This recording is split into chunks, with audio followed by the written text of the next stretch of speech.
Now's your chance! Arsenal City! Hey, what is going on, guys?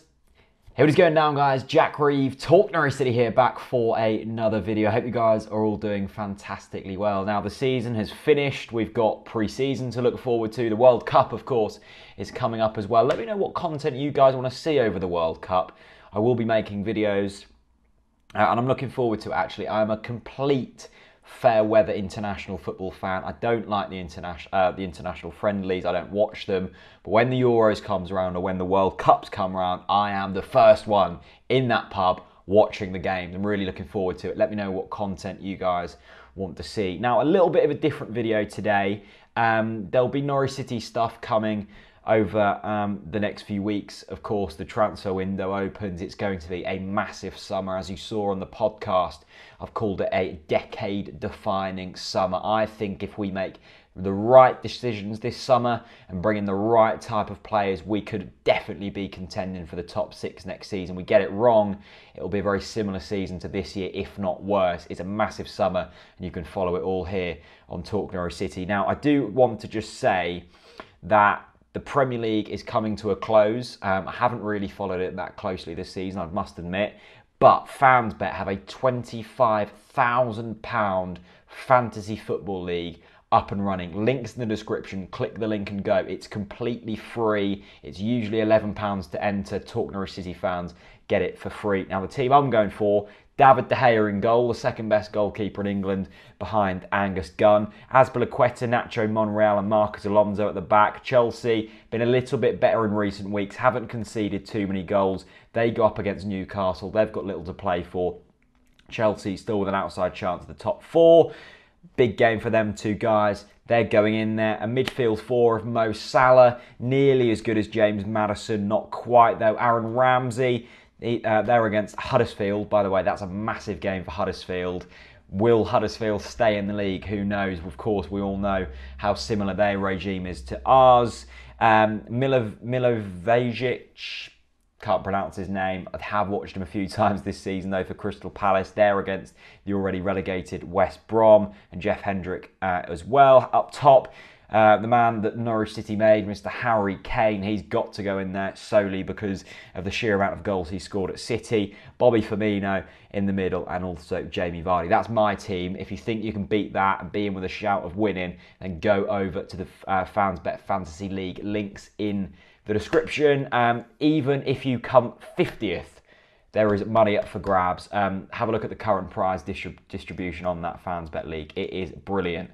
I did want to talk about, though, and it's something that has been raised in recent weeks. It even came up briefly in the podcast, is this constant churning cycle of wanting to be in the Premier League, and then when you're there, it's all about surviving and nothing else. And I read this fantastic article on Football 365. It's written by a Middlesbrough fan. The headline is, "Stop fretting about relegation, instead embrace it." Now, I've seen a lot of Brighton fans in the comments of recent videos, mainly because of Chris's antics where he wound them up quite heavily, and we all slagged off Chris Hughton earlier in the year. Now, tons and tons, I'd say 95% of the Norwich City fan base, when we had Chris Hughton, wanted him out. Let's not forget, he did take us to our highest Premier League finish. That first season, we went 10 games unbeaten, didn't we? We finished 13th.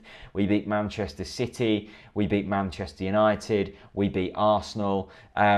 Yeah, I don't look back at that season with that fond memories. And the whole Chris Hughton era, I don't look back at real fond memories. And really, I should do, because it was our highest finish in modern history.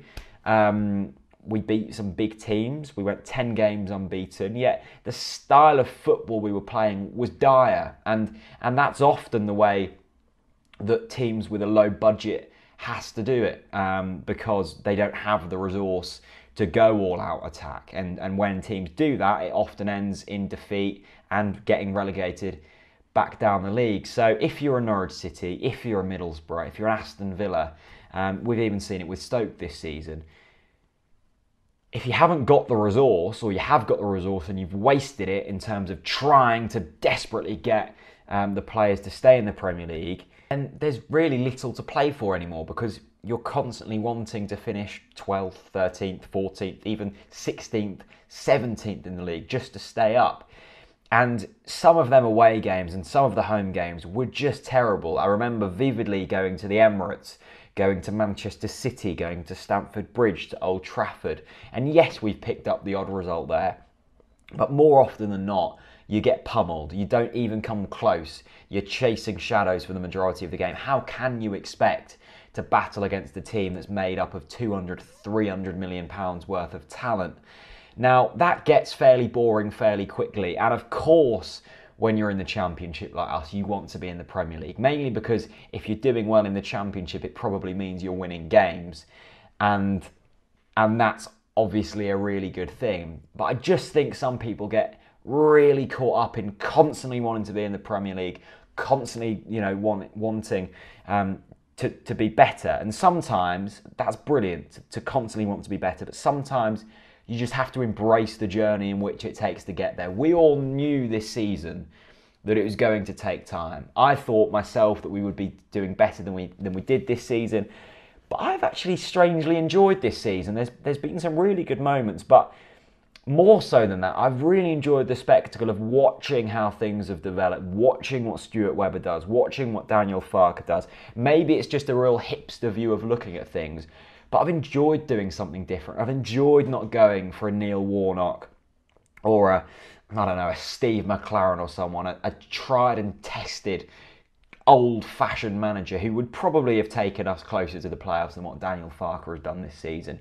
And yes, if things are the same next season, then I might be here this time next year saying completely different things. But I'm willing to give this project time. It's refreshing to see us do something different. And I'm glad we're not stuck in this cycle of constantly, wanting to survive in the Premier League and stuff.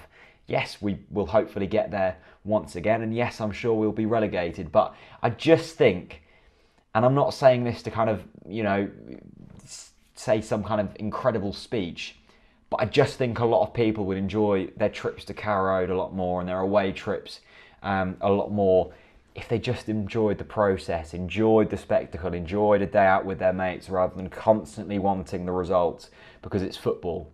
It doesn't happen. It's a fantastic article. I really recommend you guys go and read it. Football365.com. Let me know if you guys enjoyed this season. And if you did, why? Because on paper and what you're told by pundits and what you're told by journalists is if you're not winning games, you shouldn't enjoy it. It's all doom and gloom. I've really enjoyed watching Daniel Farke this season. I've really enjoyed the connection that the players have had with the fans. I've really enjoyed watching the likes of James Maddison, Angus Gunn, Harrison Reed. I've loved seeing the likes of Aston Ox progress through the youth ranks alongside Jamal Lewis. I've really enjoyed watching Remy Matthews out on loan doing fantastically well, another local boy. I've loved seeing Todd Cantwell smashing up in Holland. I've loved that Tim Close last-minute goal against Ipswich to deny them their first win over us in God knows how long. I loved that goal that James Maddison scored at Ipswich and the goal at Bristol, which meant I had a fantastic weekend with my girlfriend and her friends. I've enjoyed lots of moments this season, and yes, we finished 14th. Yes, we finished below Ipswich. Yes, on the whole, it was average. But it was quite fun. It was a fun average. Let me know your thoughts. Go and read this article. Go and enter your thoughts or for your fantasy team on FansBet. I'm also playing at Carrow Road very soon. If you want to see a video of me playing at Carrow Road, leave this video a like. Thank you very much for watching. I'll see you very soon.